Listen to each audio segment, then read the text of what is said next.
What's up? My name is Kevin, and today I'll be showing you how I used Python to extract data from my Apple Watch and create sounds on a synthesizer. I know it sounds complicated, but to put it in the most simple terms as I can, get moving, get grooving. Running and making music are two of my favorite things. Music production has been a hobby of mine for nearly a decade at this point. I'm no expert by any means, but needless to say, I spent a lot of time looking at my computer screen and thinking about sound.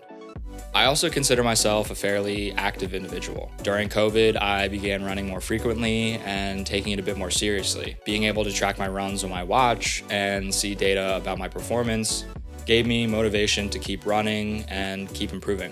I've logged nearly 300 runs since getting my watch a few years ago, and I've seen a decent number of elevation curves in that time. In some cases, I began to recognize their similarities to sound waves.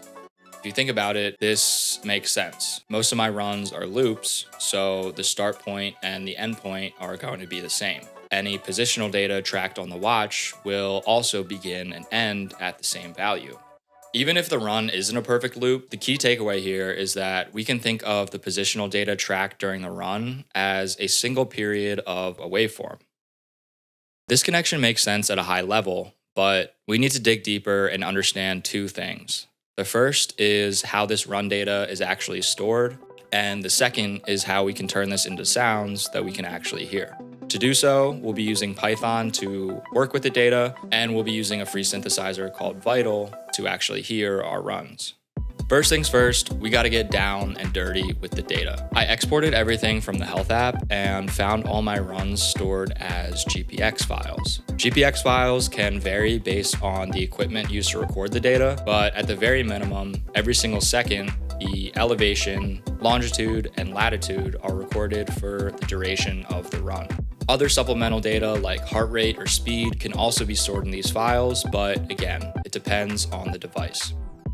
My longest recorded activity was the 2023 Philadelphia Marathon. I figured this would be a good data set to experiment with because of its size, and the run was nearly a perfect loop. Also have some pretty positive memories associated with that day, so I figured why not. I downloaded a Python library called GPXPy, which allows you to work with these files and extract the underlying data. It took me a lot longer than I'd like to admit, but after a bit of Googling, I was able to extract all the relevant metrics that I needed.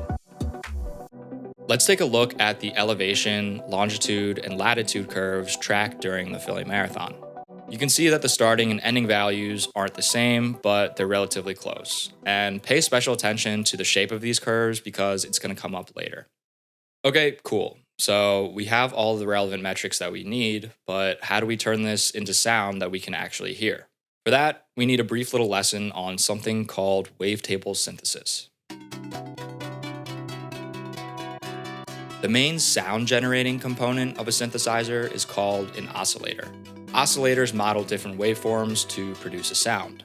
Wavetable synthesizers are unique because each oscillator can contain up to 256 different waveforms. This collection of waveforms is known as a wavetable. Wavetables allow you to morph through different sounds, and you can send the resulting output through different filters or envelopes and modulate its characteristics. This method of sound design has become extremely prevalent in modern electronic music because of the wide range of sounds that you can create. Arguably, the two most popular wavetable synthesizers out today are Serum and Vital. Serum will set you back $200, but Vital is completely free, and it's my wavetable synthesizer of choice. We'll be using Vital later in this video, and I highly recommend you cop it. It's lit. What's key here is with wavetable synthesis, you're able to create your own custom waveforms. So this method of sound design will allow us to actually hear our runs. There are three key considerations we need to take into account when transforming the run data into waveforms. The first is that the default length of a waveform within Vital is 2048 samples long. So we need to either condense or stretch the dataset to be of that length. The second is that sound waves peak between -1 and 1, so we need to compress the dataset to be within this range.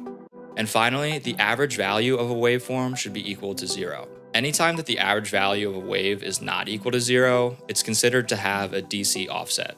DC refers to direct current and basically means the center line of 0 amplitude. Anytime that there's a DC offset, it means that there's an imbalance and there's more energy either above or below the 0 line, which causes many potential problems when mixing and should be avoided at all costs.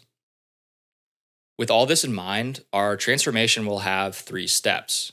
We will linearly interpolate the data so that it is either condensed or stretched to be of length 2048. Second, we will subtract the mean value of the set so that it's centered at 0. And finally, we will divide by the absolute maximum value of the set so that it peaks between -1 and 1. These 3 steps ensure that any data that we send through this transformation will properly fit the criteria of a sound wave. Let's perform this transformation on the elevation, longitude, and latitude data from the Philadelphia Marathon. As you can see, the relative shapes of the curves are maintained, but they're of length 2048, they peak between -1 and 1, and have an average value of 0. Based on this graph, this method of transformation will result in asymmetric waveforms, but asymmetric waveforms aren't necessarily a bad thing, and it's much better than having a DC offset. Solid.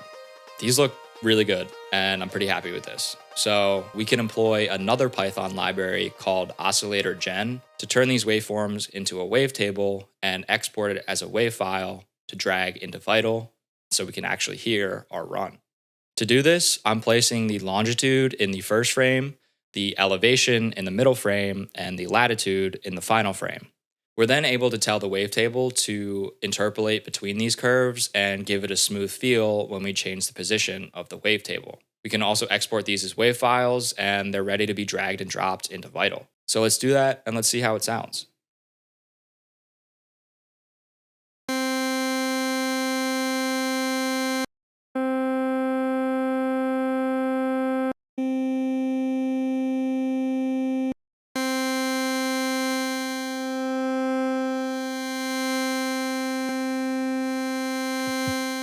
Yo, it's kind of cheeks, to be honest with you. But that's okay. The whole point here is to create unique waveforms to be used as a base for sound design. I repeated the same process for all of my runs, and now I have a ton of unique waveforms to mess around with. The imperfections and nuances in the curves tend to create more unique sounds that you wouldn't normally get from a digitally perfect waveform. Instead of starting with a generic sine or square or saw wave, we can start with these unique waveforms and get more interesting results. They tend to share characteristics with more analog waveforms because the waveforms aren't perfect. And I've honestly been finding that I prefer the sound of runs that aren't perfect loops. They sound more similar to something like a saw wave, but the timbre is a little bit different and sounds more unique.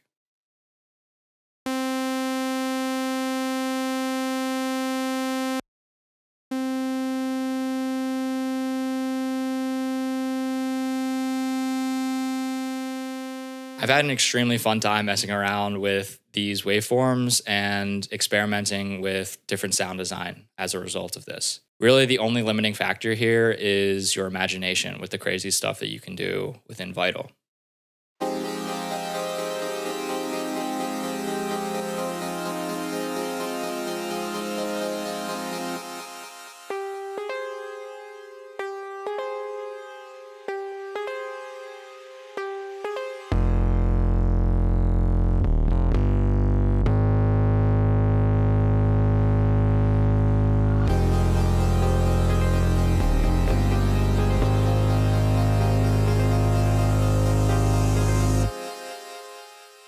If you're at all interested in messing around, I'll leave a link in the description to download 30 Vital presets that I created using this technique and the wave files that I used to create the waveforms. I truly believe that there should be no gatekeeping in music production, so you can download everything for free. But if you want to support me or the growth of this channel, even a small donation would be deeply, deeply appreciated. I'll also leave a link in the description to a Jupyter notebook where I show the process of actually turning these runs into waveforms, which you can take a look at. But please be warned, I'm not a professional and the code isn't perfect. I really hope you learned something new today. And if there's one thing I want you to take away from this video, I hope it inspires you to look at your passions in new ways and try and find similarities between them. If you learned something new today, great job, I'm proud of you. And if you didn't, I'm still proud of you. Until next time, get moving, get grooving. Take it easy, people. Peace.